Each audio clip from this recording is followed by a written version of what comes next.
What did you think of Tyrese Haliburton's performance tonight, and specifically the aggressiveness he had throughout the entire game, especially at the beginning? Well, as we discussed a couple of days ago, teams have the ability to set their defense to make the point guard a scorer. He recognized it early, and sometimes you've got to feed the beast, and he did exactly that. He was aggressive. He got himself going, got himself on a roll, and he was able to go 10 for 11 from the field without disrupting what we were doing as a team, and that's a sign of a great point guard. I asked him this: how do you think he handles the expectations that come along with being the lead guard, the hype that comes with being dubbed the next star of this franchise? I mean, he seems to just let it all roll off pretty easily.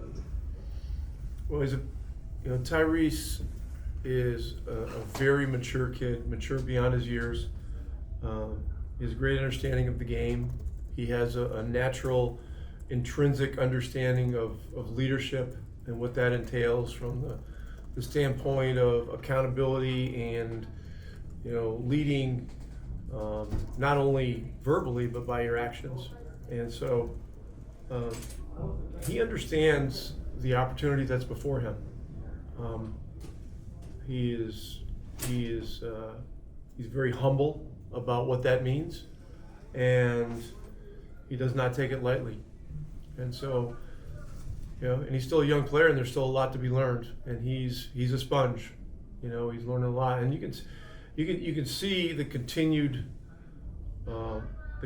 growth through this period. With all the different types of defenses that he's seeing and different matchups, and throwing smart at him, and all these great defenders, and he's really making great adjustments and playing the game at an extremely high level.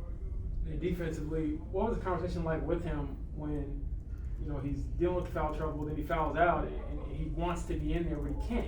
On a night where he's really got it going.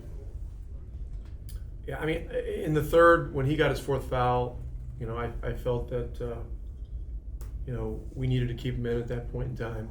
He was able to play, really for the next 4 minutes or so without picking up a fifth.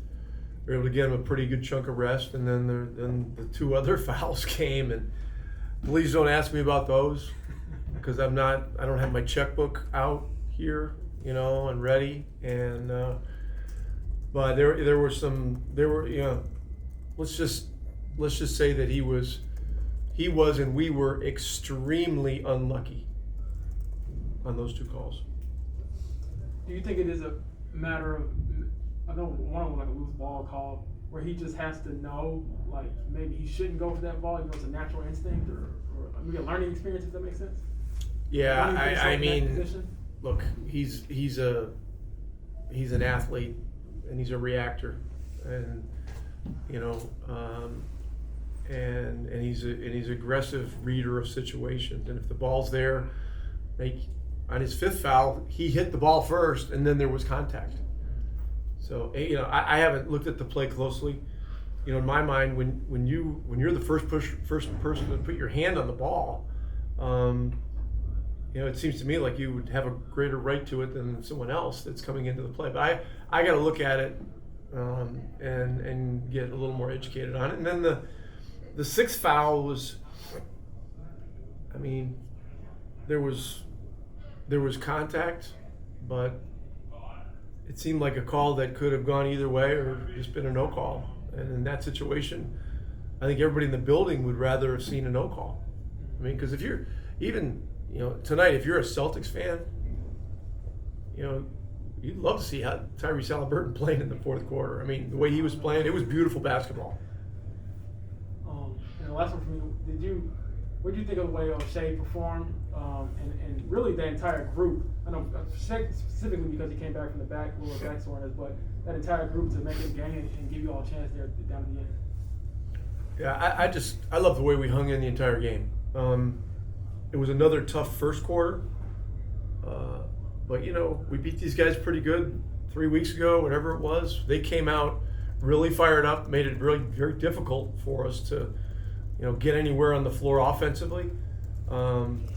It ended up being a 9-point deficit, and then the next the next 3 quarters, we played them toe to toe, and we actually won the next 3 quarters in total. So, look, we got to keep looking at the first quarters. We got to keep, finding ways to do better, and hopefully, we'll get another player or two back at some point. But I like the way everybody played tonight. I mean, Brissett was terrific. Goga had a great game. Buddy didn't have a great shooting game, but he was doing a lot of things that were leading to great shots. Talked about Tyrese. Anderson was good, played physical off the bench. Isaiah did a nice job tonight. Sticks had a good night. And Stevenson. In the fourth quarter, we needed him to keep making things happen, and he did. Pat, go ahead. You discussed it a little bit there, Rick, but when Haliburton went out with the 5th foul, it was a 7-point game, and he was carrying the team really up to that point. What did you think of the effort of just everybody else to be able to pick up their efforts and give you guys a chance down the stretch despite not having it? Yeah, look at this. This has been a group that's really stuck together through all kinds of difficult situations this year, and tonight was no different. Tyrese goes out, and he goes out with a 6th foul. Instead of sulking on the bench, he stays into it. He keeps encouraging his teammates and keeps giving energy any way that he can, along with the other guys on the bench, and whoever we had in the game, whether it was Lance, Washington, or Buddy, or Smith, or Goga, or Oshae, those guys, they all found a way to keep competing, keep executing, give ourselves a chance. So, I'm proud of the way we competed tonight. This is all good stuff for us. It helps bode well for our future. And we got 4 games left. One more, Bobby Manning, go ahead. Oshae, you've had success against what's been one of the better defenses in the league here in Boston. What do you kind of notice about them without Robert Williams in there, and how did you kind of try to exploit that, coming into this game? Well, they're big and strong, and they're not easy to score on. Now, we're a team that can score. The big issue for us in recent weeks has been finding ways to defend and protect the rim in the absence of Miles Turner, who is the best shot blocker in the game. Brogdon hasn't been playing recently, and he's our best perimeter defender, and he's a guy that can defend big guys. I don't think there is. You can go hunting matchups against Boston, but that's not really our style of game. When we slow down and try to do that, we lose momentum offensively. I just think they're a very, very sound team defensively, a very good team offensively, and they make it tough on you for the whole game. I thought we had a couple of slip-ups defensively down the stretch that could have given us a chance to win the game. The last one, the backdoor play to White, was a tough play for us. But again, I like the way we competed, and I think Boston will miss Williams for sure.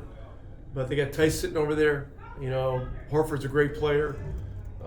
Grant Williams, is a terrific player and a high-level role player for them. And they also have the ability to play smaller, because Tatum can play 4 and Brown can play 4. So I like their chances to be a team that can advance in the playoffs. Last time I was here, I lost by 53. So, obviously had that in my mind coming into it. Just trying to be aggressive. First ones felt good, and we started slow, so I just tried to get us going, and just kept it going. How would you describe just being looked at as like that bridge to be the next star for this franchise? I've talked about that in the past, but it seems like you have a carefreeness even when you're out there, no matter the pressure, the lights, the expectations, to go out there and just have fun with it like you had tonight. It's just basketball at the end of the day. I love what I do. I got the best job in the world. I get to play basketball professionally for a living. So I just go out there and have fun with what I do. This is a dream. And then how frustrating was it to not be there down the stretch? And I don't want to get you fined, but what do you think of not having an opportunity to finish the game? Yeah.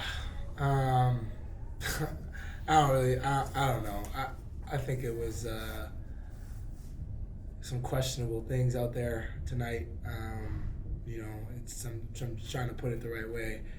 to save myself. But I don't agree with some of the things that happened out there tonight. I think when they go back and look, they won't agree either. I think there's a lot of people who don't agree. But I mean, it is what it is at the end of the day. I'm a second-year player. I got to earn the respect of other players, of officiating, of everything. So that's just kind of how it is. So I'm on my way to doing that every day, and I'm trying my best to get that respect. But I just think if I was wearing green today, or it would have been a little different. So I'm just not obviously not happy with it. But what can you do at the end of the day? What do you think about the way the team rallied without you to make it a game? And Oshae Brissett hit a pair of threes, cut 3 points. With a minute left, with 30 seconds left, what do you think of the fight of your teammates? Yeah, I mean, I was obviously very frustrated having to sit there and watch for the majority of the second half. But no, the guys battled. I thought we did a great job. But they got 2 all-stars over there who made a lot of big plays down the stretch and stepped up for them. So tip your hat to them and keep it moving. Good. Pat, go ahead. Tyrese, even in the frustration of losing on a night like this and fouling out, it was a pretty consistent effort. Boston never went on a major run. You guys were in the game the entire way. What do you think led to the consistency, especially coming off a night like Denver where the game was a little bit more in the extremes? Yeah, I thought the last 3 quarters against Denver we battled the right way, and we're just trying to build off of that with our energy and how we play the game of basketball, getting out in transition and running, and the guys are finding me more to allow me to find them right back. So I think we're just trying to build off of those last 3 quarters like we talked about, and I thought we battled really well tonight against one of the better teams in the NBA. So definitely proud of our effort. We just want to keep building on that in the last 4. The way that he likes to get everyone else involved, but we know he could do that any night. That's it's good to see, great to see. It helps build confidence for him and everyone else. Knowing that we could rely on him in certain situations, and like I said before, that he loves to get everyone else going as well. Do you see like something shift in him? I think you're kind of similar wire where like you're easy going, you're smiling before the game, and then like he has a lot of fire in him. And tonight he's like a flamethrower. Like he gets into it. I don't think he's very friendly and maybe as easy going when he's out there. Yeah. I mean, I feel like a lot of the guys on the team are like that. We like to joke around, like to have fun, but we know when it's time to play, it's time to play. And like you said, today was he had a different mindset going into today for sure. And for you, what was it like to come back? First off, how do you feel? And then secondly, make it a game there at the end with a couple of your threes. I feel good. Body feels good. I feel like our training staff does a great job of getting guys ready, and they did everything that they could and everything that I needed to get back on the court. So grateful for that. But it definitely felt good getting some keeping us in the game, like you said at the end. But everything comes with experience. We just gotta learn how to close out those games better, make better decisions. Pat, go ahead. Oshae, Tyrese was really carrying you guys late 3rd quarter there when he picks up his 5th foul, and for all intents and purposes, you didn't have him the rest of the way. What was the key for not only you but the rest of the group to kind of being able to pick up where he left off and give yourselves a chance despite not having him? He was able to give us a cushion going into that 4th quarter, so it really just turned into us being solid as a team. We knew it wasn't going to be a one-man show going out there trying to play hero ball. We were playing as a team and really trying to do it together. But we only had that really because Ty was able to get us into that position for sure. Tony? Oshae, Rick just mentioned that you guys kind of have offense figured out, but are still working on the defensive side of the ball. And another night where you guys give up a ton of points. What do you feel like you guys need to do better on the defensive end of the floor? Be more together. Honestly, you're trusting each other. That's the biggest thing that Coach LP always talks about. Knowing that we have our help, knowing that we could rotate, because there's games where we do that really well, but it just has to become a more consistent thing. And like I said before, it really comes with experience and playing with each other and learning each other. But it's really just becoming a trust thing because we have all the right schemes. Our coach give us everything that we need to excel. So now it's just learning how to put it all together in game and trusting each other.